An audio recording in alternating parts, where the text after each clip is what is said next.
So, what does baby swapping, snatching scenario have to do with Santa Claus? Is Ida Bell and Walter going down the aisle? Is Carter and Fortune going down the aisle? Hey everybody, welcome to the D. Louise book series. I'm Kristina, Kristina, and my pal here, my cat, CAT. Where are you going? Don't get in trouble now. Come here. You're gonna go this way. So we were talking about book 16, and it's Christmas time again. In the Fortune Mystery Series by JANA DELEON, we are Swamp Santa. Fortune is a former CIA agent who was hiding in Sinful because the arms dealer had put a price on her head. But those were the first 11 books. The situation has been taken care of, and now Fortune's identity has been revealed to the world. She has Merlin, her cat. Ida Bell and Gertie are her best friends. Ida Bell is president of the Sinful Ladies, often referred to as the Geritol Mafia. Your husband has to be dead at least 10 years to qualify for membership in the Sinful Ladies, so that you're not under the influence of those silly ideas. Gertie Herbert is her best friend. Gertie has a love of dynamite. She also has a pet alligator, Godzilla. She also has a pet bird, Francis, who will play a key part in this book. Carter is the deputy sheriff. He's also Fortune's love interest. Walter is Carter's uncle and Ida Bell's love interest. Emmeline is Carter's mother. She's dating Carlos. No one likes him as of yet. We haven't seen too much of him, so we will see him later. Robert E. Lee is the very old sheriff who needs to retire so Carter can be promoted. Celia Arsenault is the enemy of the Sinful Ladies. She is president of God's Wives. Their main mission in life is to get rid of the Sinful Ladies. Allie is Fortune's best friend and Celia Arsenault's niece. Beatrice Poulsen is in the God Wives, but she's a Sinful Lady informant. Francine is the owner of the local diner and also the mastermind of Banana Pudding Wars. Whiskey is the owner of the Swamp Bar. Big and Little Herbert and Manny are potential mobsters with potential government ties who are very helpful to Fortune and her Swamp Team 3 investigation team. Ronald J. Franklin is her neighbor. He's gay and he's a cross-dresser and he provides lots of amusement. Deputy Bureau is the naive partner to Carter. Gavin is the newly hired trainee. And like I said, Fortune had, now that the first part is, she started her own investigation series, and Ida Bell and Gertie are listed as investigative consultants. It's so cute. So in this book, Swamp Santa, we have our annual Christmas gala pageant. You know, the one where you go and you hear all the kiddies sing and play their instruments, etc., etc., etc. Well, I will close your eyes and try to pretend that this is an audiobook. Try to pretend my audio is much better than it really is. Try to pretend my visual is much better than it really is. I really need your like and support. You've all I've got. I don't have a wide circle of family and friends to do this for me.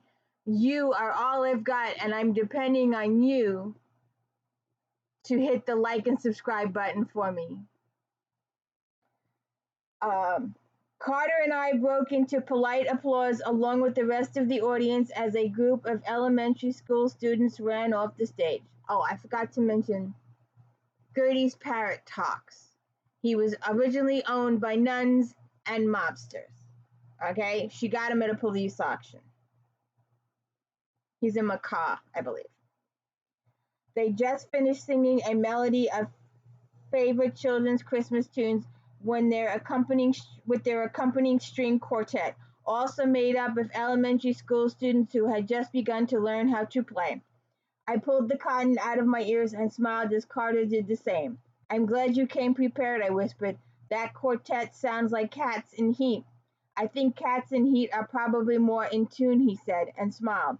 If they stick with it by the time they get to high school, they're much better. Of course, we've only had one high school quartet in the show in the past 10 years. I guess most don't stick with it. As a former Cat in Heat player, I can tell you that it's a lot harder than it looks. I laughed and gushed by the lady behind me. Shushed by the lady behind me. It's time for the big finale, Carter said. That meant the adults were on. Well, the adults and Gertie. During setup and practice, there had been some objections to Frances taking part in the show, but it was only Celia's group that complained. Everyone else thought the bird was a cool addition to the otherwise boring farm animals that took part. It was though you could count on a live birth every year. The music began and the shepherds walked on stage with their sheep. It pleased me to no end to see that Celia and her crew were relegated to playing the shepherds, while Gertie got to play one of the wise men. I imagine that irritated the heck out of Celia, but Ida Bell had explained to me that all slots were allocated based on group vote. Apparently Celia didn't have enough votes to get a better role. Once the shepherds and sheep were in place, Joseph and Mary entered. I was impressed that Mary was actually riding on the back of a donkey. Simphil really did go all out. The story progressed from the arrival to the inn being full and to the birth of Jesus. That part was glossed over a bit with the baby magically appearing after a bright glow enveloped the stage. Nice cover, I whispered. Carter grinned. There was a song break after the birth and the audience sang along to O Holy Night. While the robust but rather off-key rendition was performed, the cow took an opportunity to deposit its most recent meal onto the stage. The shepherds who were positioned next to the cow lifted their robes to cover their noses and cough. Trying not to laugh out loud, I could feel Carter shaking beside me, but didn't dare look at his face, or I knew I wouldn't be able to hold it in. Then came the time for three kings to enter. They walked on to the stage at the same time, their steps in unison. Each carried their offering for baby Jesus in their hands, but only one had a live parrot on her shoulder. A general murmur passed over the crowd, and I was sure Gertie had succeeded in confusing everyone in attendance. Except for me and Carter, of course. I already knew about Frances being part of the show, and nothing Gertie did confuse Carter. His policy where she was concerned was always to expect the unexpected. Where have I heard that before but my favorite reality show? Big Brother! I should get my Power Veto necklace. My husband made me out of junk. His policy where she was concerned was always to expect the unexpected. His policy was also that unless he was on duty, it was an opportunity to catch a moment on film. He pulled out his phone and started filming. I noticed a lot of other people around us doing the same.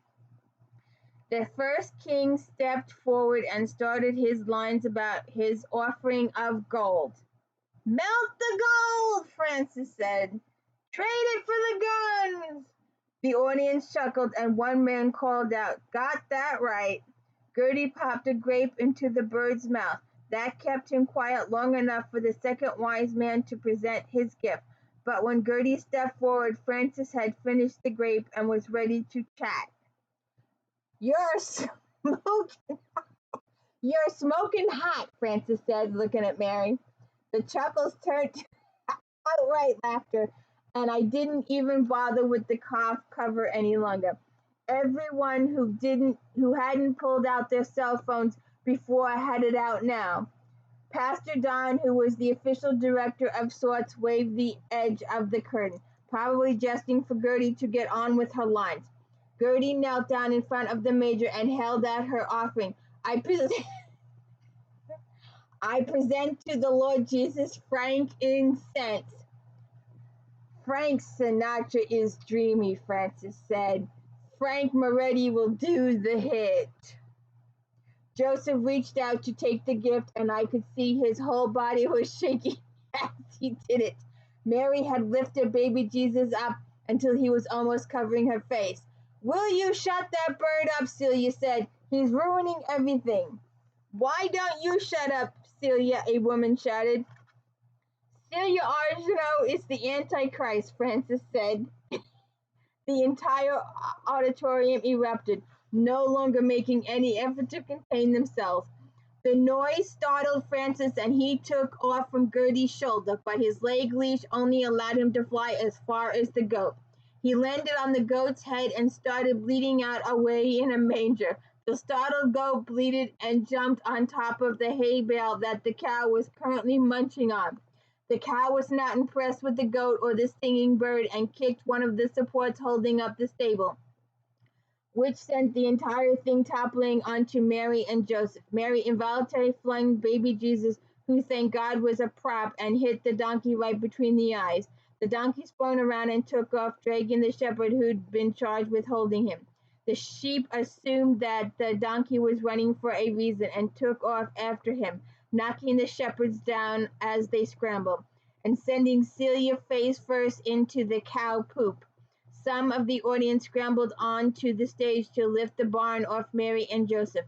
Others attempted to corral the panicked animals. Carter, apparently feeling that it was his place as law enforcement to help out, shoved his phone into my hand. Keep recording, he said. This is the most awesome Christmas show ever. He headed for the stage as I watched the drama unfold. Ida Bell sidled up to me, shaking her head. I told you that bird was going to be trouble, she said. Yeah, but it's hilarious. I pointed to Celia, who would have managed to get upright. Then, as she took one step, slipped the poop and fell right back into it. She's going to throw her back out if she keeps that up, Ida Bell said. I noticed her crew didn't stick around to help. There are limits to what one will do for Celia. Cow poop is probably one of those lines. Look, Gertie gabbed Francis. Gertie had finally managed to reel in the wandering bird and plopped him back on her shoulder. Then she walked to the edge of the stage, grinned, and took a bow. The applause was thunderous.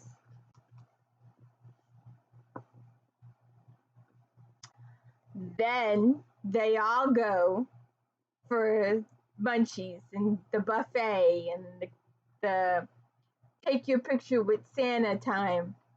But when they go to take their picture with Santa, Santa's dead. Why is Santa dead? And he's not who he's supposed to be. Rolly was supposed to be Santa. He's always been Santa. He's been Santa for decades. But they were all upset that Rolly was deceased, and they were upset. But when they took off the costume, they discovered it was not Rolly, it was somebody else. Who was the guy playing Santa? Why is the guy playing Santa? Why is he dead? Who wanted to keep him from discovering the truth? And you'll have to read the book and find out how Manny and Little and Big Herbert and Manny help Fortune solve the case. Although Carter really does not like them, he does know that they did save his life in the previous books. So he has to deal with the Herberts. But to find out how big a role the Herberts play and how Fortune puts it together, and while one bad guy is potentially nabbed at the end, you'll never see the last little twist coming. And there's a huge surprise, the very last line of the book is a cliffhanger. And you'll be like, what? So you've got to read these funny books. They're so enjoyable. Swamp Santa, book 16 in the Fortune series. Please hit the like and subscribe. Like I said, you've all I got. I need every one of your like and subscribes. And thank you.